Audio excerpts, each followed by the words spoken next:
আসসালামু আলাইকুম। সকলকে পবিত্র মাহে রমজানের শুভেচ্ছা। আজকে কোরআনের দুটি ক্ষুদ্র অথচ প্রসিদ্ধ আয়াত দিয়ে শুরু করব। বন্ধুরা, মহান রাব্বুল আলামিন পবিত্র কোরআনে করিমের সূরা আত-তাওবা এর 119 নং আয়াতে বলেন, তোমরা আল্লাহকে ভয় করো ও সত্যবাদীদের সঙ্গী থাকো। আবার মহান আল্লাহ পবিত্র কোরআনে সূরা আল হাদিদের 20 নং আয়াতে বলেন, এই দুনিয়ার জীবন কেবলমাত্র ধোঁকার সামগ্রী। আল্লাহু আকবার। আমরা হয়তো এত সরল ও সদাশ্রুত আয়াতদ্বয়ের সম্পর্কে তেমনটা সচেতন কিংবা সজাগ নই, কিন্তু আমরা জানি না যে এই আয়াতদ্বয়ের মর্মার্থ কতটা গভীর ও কতটা গুরুত্বপূর্ণ। বন্ধুরা, চলুন আল্লাহর প্রিয় নবী ঈসা আলাইহিস সালামের জীবন থেকে একটি ঘটনার মাধ্যমে উক্ত আয়াতদ্বয়ের প্রায়োগিক মাহাত্ম্য অনুধাবনের চেষ্টা করি। একদিন আল্লাহর নবী ঈসা রুহুল্লাহ তার সাথে দুজন সফর সঙ্গী নিয়ে বের হলেন। পথিমধ্যে তারা খাবারের উদ্দেশ্যে এক জায়গায় অবস্থান করলেন। ওনাদের কাছে আহারের জন্য 3টি রুটি ছিল, যার মধ্যে একটি রুটির সন্ধান পাওয়া যাচ্ছে না। এমত অবস্থায় ঈসা আলাইহিস সালাম ও তার সফর সঙ্গী দুজন সহ 2টি রুটি তারা আহার করলেন। কিন্তু হযরত ঈসা আলাইহিস সালাম তার সফর সঙ্গীকে বারবার জিজ্ঞেস করছেন, উক্ত রুটিটি কে খেয়েছ? কিন্তু যে ব্যক্তি খেয়েছে সে অস্বীকার করে যাচ্ছে। এমত অবস্থায় আল্লাহ নবী ঈসা আলাইহিস সালাম তার সঙ্গীদের নিয়ে পুনরায় পথ চলতে থাকলেন। কিছুক্ষণ পর তারা এক অন্ধ ব্যক্তির সামনে এলেন এবং তিনি আল্লাহর ইচ্ছায় সেই ব্যক্তির চোখের দৃষ্টি ফিরিয়ে দিলেন। এরপর হযরত ঈসা আলাইহিস সালাম তার সফর সঙ্গীকে বললেন, আমি তোমাকে আল্লাহর নামে বলছি, বলো তৃতীয় রুটিটি কে খেয়েছে? লোকটি আবারও বলল, আমি জানি না। হযরত ঈসা আলাইহিস সালাম কিছু বললেন না এবং আবার চলতে শুরু করলেন। কিছুক্ষণ পর তারা এক নদীর ধারে পৌঁছলেন। হযরত ঈসা আলাইহিস সালাম আল্লাহর ইচ্ছায় পানির উপরে হেঁটে নদী পার হয়ে গেলেন।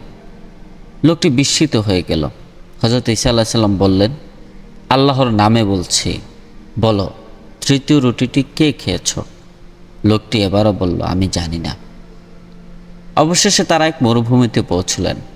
সেখানে হযরত ঈসা আলাইহিস সালাম 3টি মাটির ঠেলা নিলেন এবং আল্লাহর ইচ্ছায় সেগুলোকে খাঁটি স্বর্ণে পরিণত করলেন। এরপর তিনি বললেন, এই 3টি স্বর্ণের ঠেলা, এর মধ্যে একটি আমার, একটি তোমার এবং তৃতীয়টি তার, যে তৃতীয় রুটিটি খেয়েছে। লোকটি এবার সত্য স্বীকার করল এবং বলল, আমি সেই ব্যক্তি যে তৃতীয় রুটিটি খেয়েছিলাম। হযরত ঈসা আলাইহিস সালাম বললেন, তাহলে সব স্বর্ণই তোমার, কিন্তু এরপর থেকে তুমি আমার সঙ্গী নও। ঈসা আলাইহিস সালাম তাকে ছেড়ে চলে গেলেন। লোকটি খুব খুশি হলো এবং স্বর্ণের 3টি ঠেলা নিয়ে বসে পড়ল। ঠিক তখনই 3জন ডাকাত এসে তাকে হত্যা করে তার স্বর্ণ নিয়ে চলে গেল। কিন্তু তারা নিজেরাও ধোঁকা খেল। তারা সিদ্ধান্ত নিল একজন বাজার থেকে খাবার নিয়ে আসবে আর বাকিরা এখানেই থাকবে। যে ডাকাত বাজারে গেল সে মনে মনে বলল, যদি আমি খাবারে বিষ মিশিয়ে দেই তাহলে সব স্বর্ণ আমার হয়ে যাবে। অন্যদিকে যারা স্বর্ণ পাহারা দিচ্ছিল তারা বলল, যখন সে ফিরে আসবে তখন আমরা তাকে হত্যা করব এবং স্বর্ণ দুজনে ভাগ করে নেব। শেষ পর্যন্ত যা হলো, যে ডাকাত বাজার থেকে খাবার আনলো সে ফিরে আসতেই অন্য দুজন তাকে হত্যা করলো। এরপর তারা খাবার খেয়ে নিল, কিন্তু সেই খাবারে বিষ ছিল, ফলে 3জনই মারা গেল এবং স্বর্ণ মরুভূমিতে পড়ে রইল। কিছুক্ষণ পর হযরত ঈসা আলাইহিস সালাম সেখানে এলেন এবং দেখলেন 3জনের লাশ পড়ে আছে আর স্বর্ণের ঠেলাগুলো পড়ে আছে। তখন তিনি বললেন, দুনিয়ার লোভ দেখো, এটি মানুষকে ধোঁকায় ফেলে এবং শেষ পর্যন্ত ধ্বংস করে। আল্লাহু আকবার, আল্লাহু আকবার। স্রষ্টার আয়াত কতটাই না বাস্তব এবং মানব জাতির জীবন সম্বন্ধীয় শ্রেষ্ঠ ওষুধই তা এই ঘটনা থেকে আমরা উপলব্ধি করতে পারি। আমরা কেউ কি নিজেকে কখনো এইরকম ঘটনাক্রমের আঙ্গিকে কল্পনা করেছি? যদি খানিক সুচিন্তাও করি তাহলেও তো আমরা মহান রবের এই মহাজ্ঞান কোরআনকে ধ্রুব সত্য হিসেবে জ্ঞান করতে বিন্দুমাত্র বিলম্ব হতো না। আবার দেখুন, এই ঘটনা আমাদের মনে করিয়ে দেয় যে ধৈর্য সত্যতার মাধ্যমে আমরা সত্যিকারের সাফল্য অর্জন করতে পারি, আর দুনিয়ার লোভ কেবল ধ্বংসের দিকে নিয়ে যায়। এই ঘটনা আমাদের সুনির্দিষ্ট কিছু বিষয়ে শিক্ষা দেয়, যেমন সততা বজায় রাখা খুবই জরুরি। লোকটি যদি প্রথমে স্বীকার করত, তাহলে এত বড় বিপদে পড়তে হতো না। দুনিয়ার লোভ ধ্বংসের কারণ, যেমন উক্ত ঘটনায় স্বর্ণের লোভের কারণে সবাই ধ্বংস হয়ে গেল। আল্লাহর প্রতি সর্বদা আস্থা রাখুন, যা উক্ত ঘটনা আল্লাহর রাসূল হযরত ঈসা আলাইহিস সালাম তার ধৈর্যশীলতা ও ন্যায়পরায়ণতার মাধ্যমে আমাদের শিখিয়েছেন। আর জীবন হচ্ছে ক্ষণস্থায়ী। দুনিয়ার লোভে পড়ে মানুষ সত্য থেকে দূরে চলে যায়, যা কেবল ধ্বংস ডেকে আনে। তাই মহান রব্বুল আলামিন এর দরবারে প্রার্থনা করি যাতে আমরা সবসময় সঠিক জ্ঞান অর্জন করতে পারি। আমিন। বন্ধুরা, উপরোক্ত ঘটনাটি যদিও কোরআন বা হাদিসে সরাসরি বর্ণিত নয়, কিন্তু উক্ত ঘটনাক্রমগুলো সত্যতা ও শিক্ষামূলক কোরআনের আয়াত রয়েছে, যার দুটি প্রথমে উল্লেখ করেছে। আর উক্ত ঘটনাটি প্রখ্যাত ইতিহাসবিদ ও মুফাসসির ইবনু জাওজি রহমতুল্লাহ ও আল্লামা মাহমুদ আলুসি রহমতুল্লাহ তার তাফসিরে রুহুল মানিতে উল্লেখ করেছেন। যাই হোক বন্ধুরা, আল্লাহর নবী হযরত ঈসা আলাইহিস সালাম এর এই চমকপ্রদ ও শিক্ষণীয় ঘটনা থেকে কি ইচ্ছা করে না তার জীবনী থেকে আরও কিছু শুনে আসি? হ্যাঁ, চলুন আজকে পবিত্র মাহে রমজান উপলক্ষে হযরত ঈসা আলাইহিস সালামের অলৌকিক দুনিয়াতে আগমন সম্পর্কে জানব।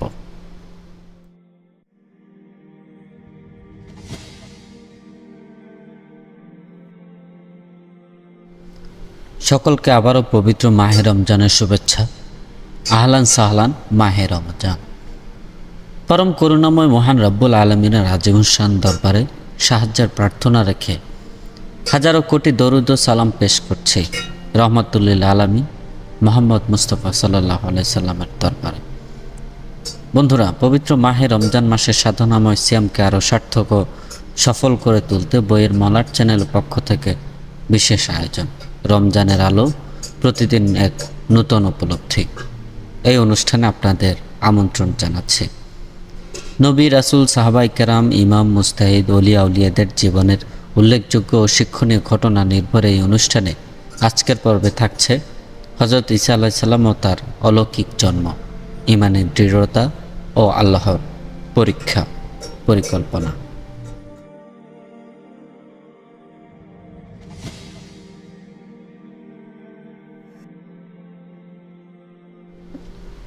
রাতের আকাশ ছিল নীরব, চাঁদের আলো মাটিতে ছড়িয়ে পড়েছে। নির্জন এক স্থানে এক তরুণী দাঁড়িয়ে আছেন, হযরত মারিয়াম আলাইহিস সালাম। তার মুখে দুশ্চিন্তার ছাপ, হৃদয়ে এক গভীর প্রশ্ন, কিভাবে সম্ভব? আমি তো কোনো পুরুষকে স্পর্শ করিনি, তবু কিভাবে গর্ভে ধারণ করলাম এক পুত্র সন্তানকে? হ্যাঁ বন্ধুরা, তিনি হযরত ঈসা রুহুল্লাহর মা, যাকে মহান আল্লাহ মনোনীতদের অন্তর্ভুক্ত করেছেন। তিনি ইমরান আলাইহিস সালামের কন্যা, যিনি ছোটবেলা থেকেই আল্লাহর ইবাদতে রত থাকতেন। তার চরিত্রের পবিত্রতা, ঈমান ও দৃঢ়তার জন্য আল্লাহ তাকে বিশেষভাবে মনোনীত করেন। কুরআনে এসেছে, নিশ্চয় আল্লাহ আদম, নূহ, ইব্রাহিমের বংশধর এবং ইমরানের পরিবারকে বিশ্ববাসীর উপর বেছে নিয়েছে। সূরা আলী ইমরান আয়াত 33। তিনি ছিলেন কেবল এক সাধারণ নারী নন, বরং এক মহান আত্মা, যার মাধ্যমে আল্লাহ এক মহান নিদর্শন দেখাবেন পৃথিবীবাসীকে। একদিন যখন মরিয়ম আলাইহিস সালাম নির্জন ইবাদত করছিলেন, তখন আল্লাহর পক্ষ থেকে ফেরেশতা জিবরাইল আলাইহিস সালাম তার কাছে এলেন। এক অপরিচিত ব্যক্তিকে দেখে মরিয়ম আলাইহিস সালাম ভয় পেয়ে গেলেন, যা আল্লাহ কোরআনে এভাবে বলেন। তিনি অর্থাৎ ফেরেশতা বললেন, আমি তো আপনার প্রতিপালকের পাঠানো একজন বার্তাবাহক। আমি আপনাকে এক পবিত্র পুত্র দেওয়ার সুসংবাদ দিতে এসেছি। সূরা মরিয়ম আয়াত 19। মরিয়ম আলাইহিস সালাম বিস্মিত হয়ে বললেন, কিভাবে আমার সন্তান হবে যখন আমাকে কোনো পুরুষ স্পর্শ করেনি? সূরা আলে ইমরান আয়াত 47। ফেরেশতা বললেন, আল্লাহ বলেন, এটি আমার সিদ্ধান্ত। যখন আমি কোনো বিষয় ফয়সালা করি তখন আমি বলি হও, এবং তা হয়ে যায়। সূরা মরিয়ম আয়াত 35।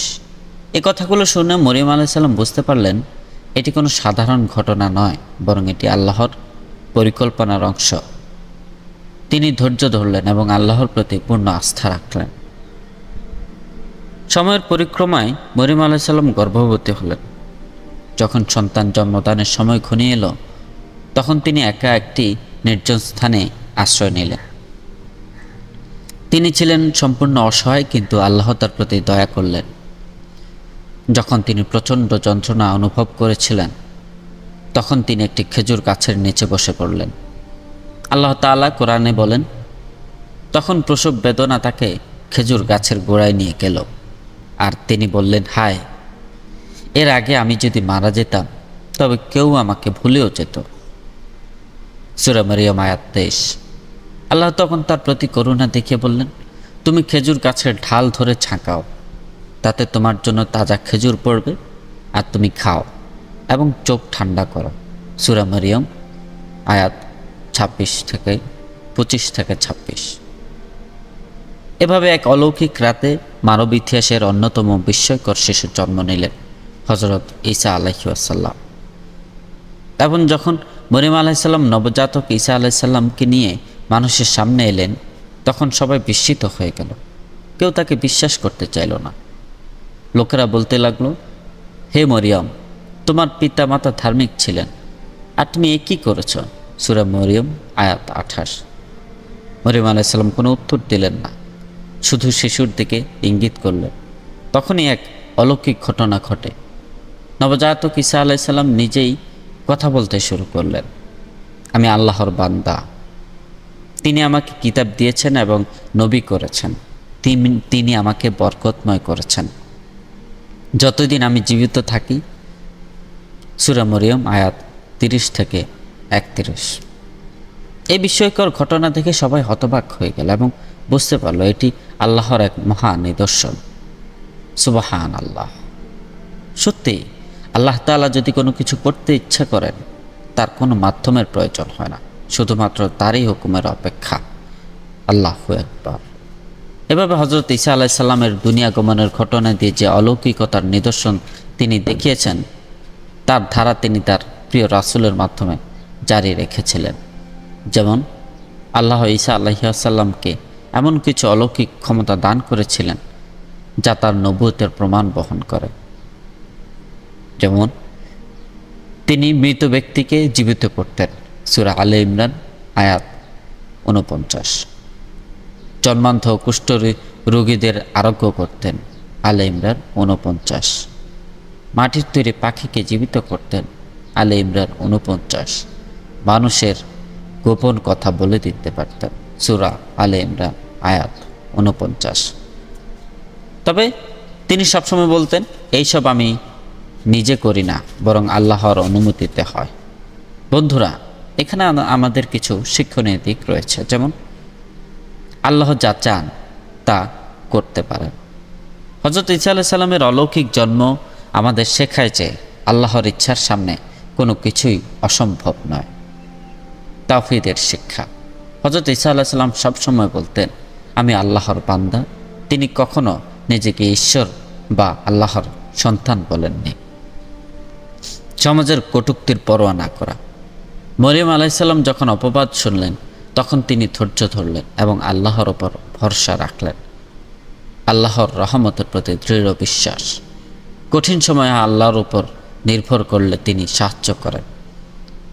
সুতরাং হযরত ঈসা আলাইহিস সালামের জীবন আমাদের শেখায় যে আল্লাহর পরিকল্পনা মহান এবং আমরা কখনোই আল্লাহর ইচ্ছার উপর সন্দেহ করতে পারি না।